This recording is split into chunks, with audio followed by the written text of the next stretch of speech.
Are you with me? So, what is the ultimate objective which we are pursuing in this life? Me, you, all of us. That is a house.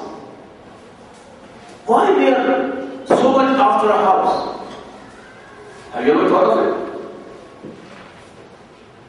You know, none of us sleeps on the road. I'm sure. Why he needs a house? Because if he lives in a rented house, he always have in his mind a danger. The door, whenever the door is locked, the call bell is rung. Oh, it is in the back of mind. Maybe it's the landlord asking me to vacate the house. No.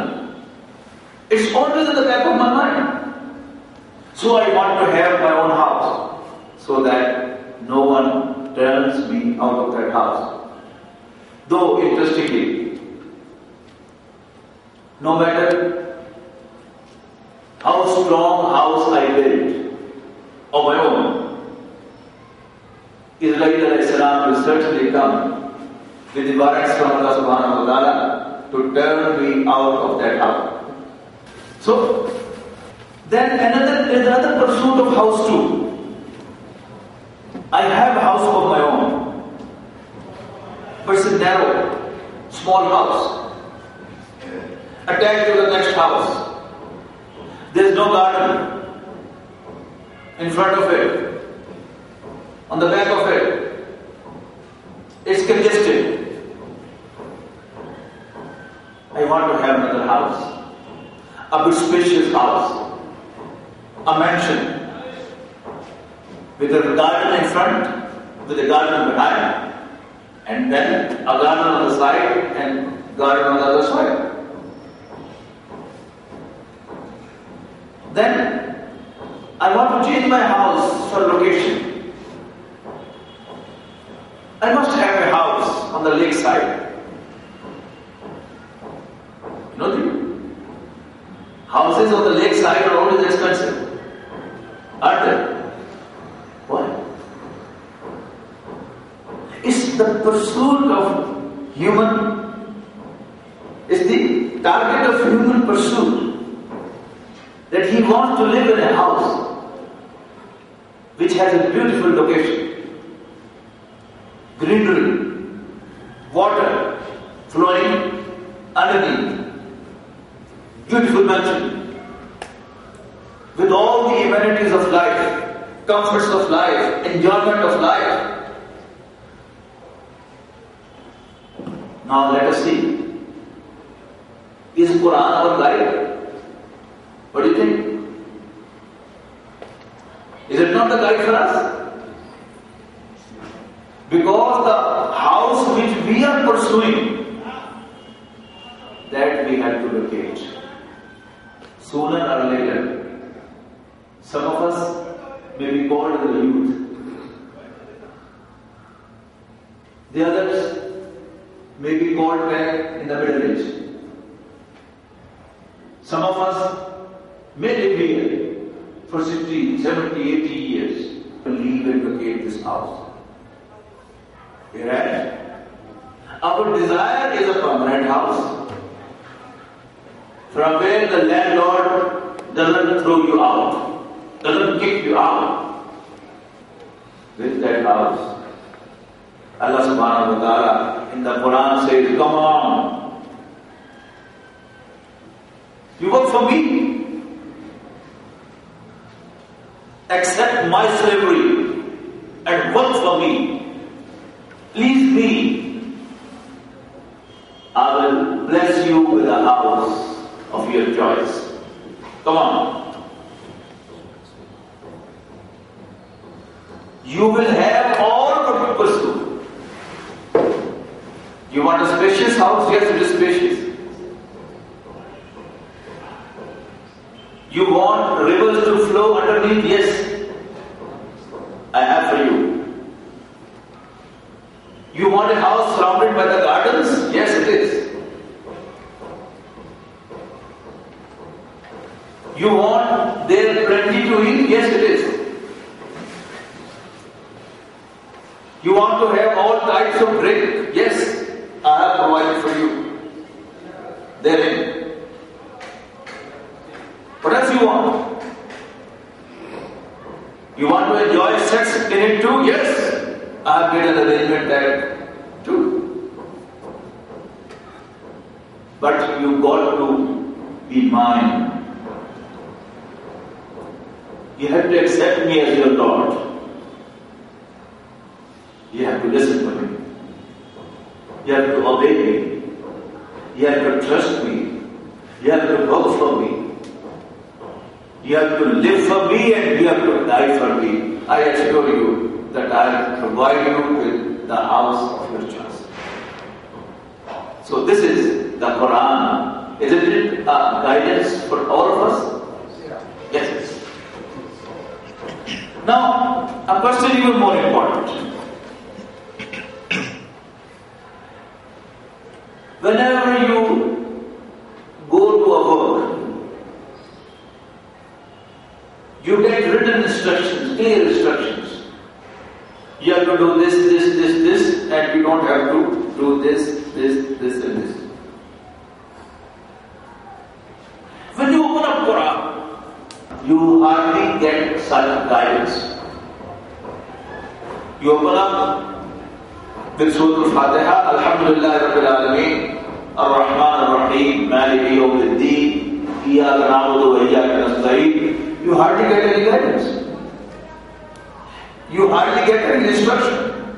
It's just a description. And then, all of a sudden, the address changes.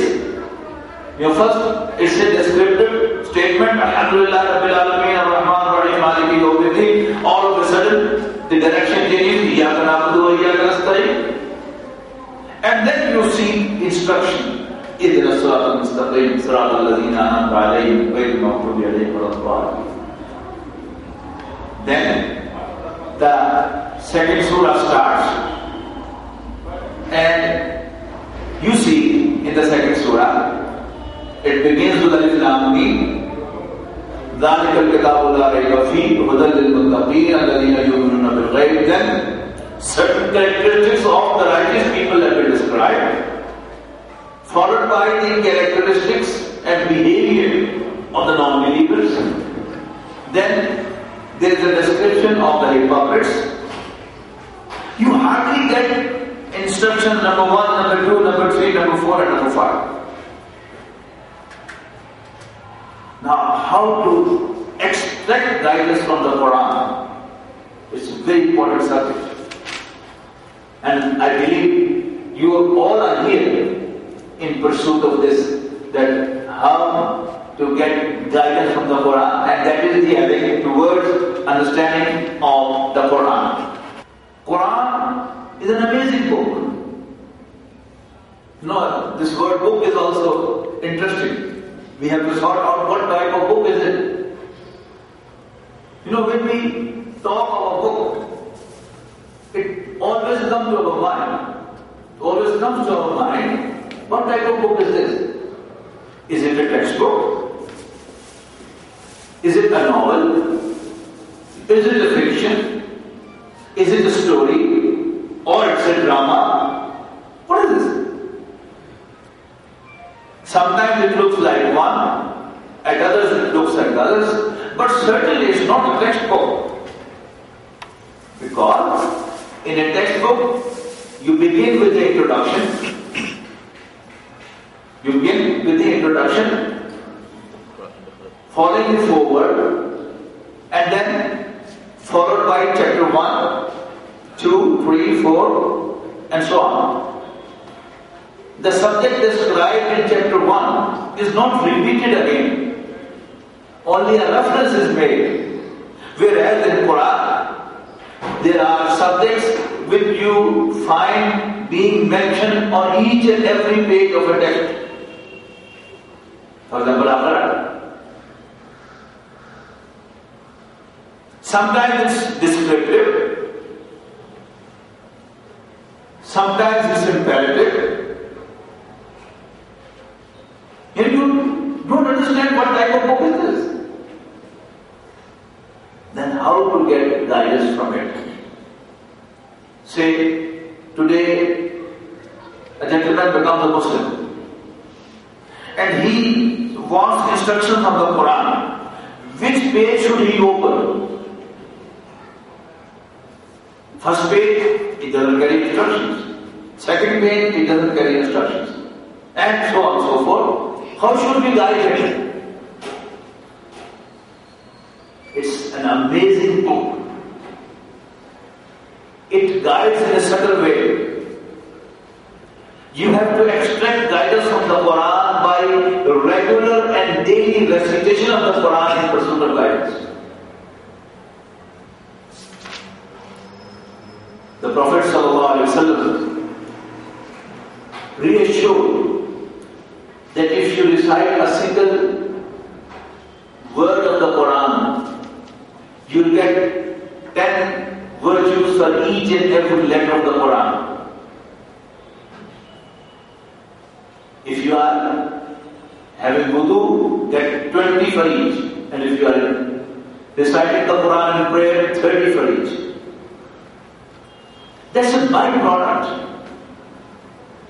But the objective of revelation of the Quran, why Quran was revealed, why was Quran sent down, is not recitation. It is to extract guidance from the Quran. But you have to extract guidance by recitation. The regular recitation of the Quran will guide you. And for that, you must learn Arabic language. The translation is not the Quran. It can never be the Quran. Quran, the Arabic text of the Quran is Allah's word. And you cannot translate it. You can just bring someone closer. But you cannot substitute the Quran. Quran is the Arabic text. Alhamdulillah Rabbil Alameen. No one can ever make the 100% translation of even this statement, I'm sure.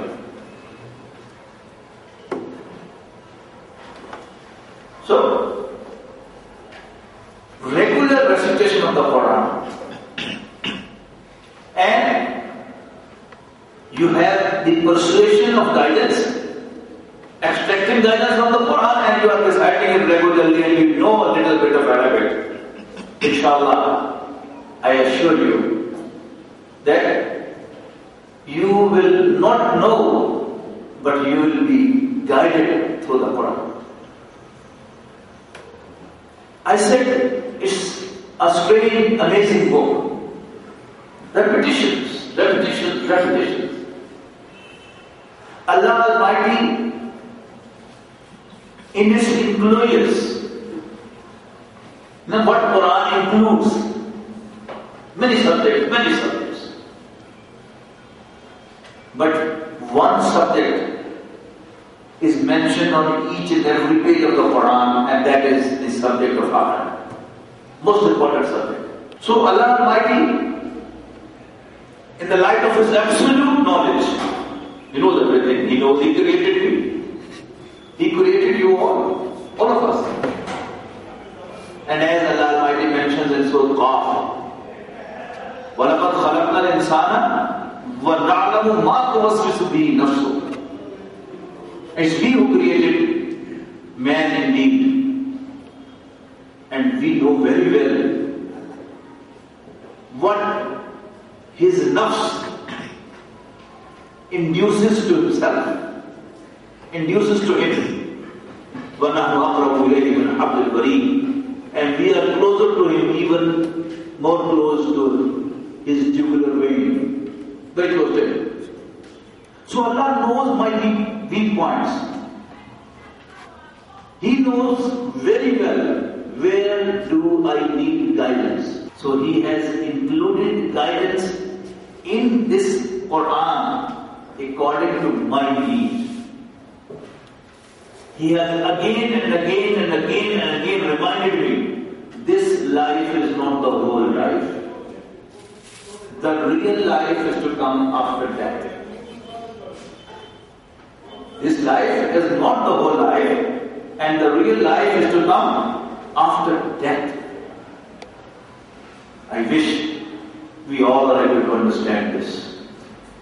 This is a lesson which even the scholars forget. Even the top intellectuals of Islam forget. I wish we all remember this. If we remember this, everything is all right.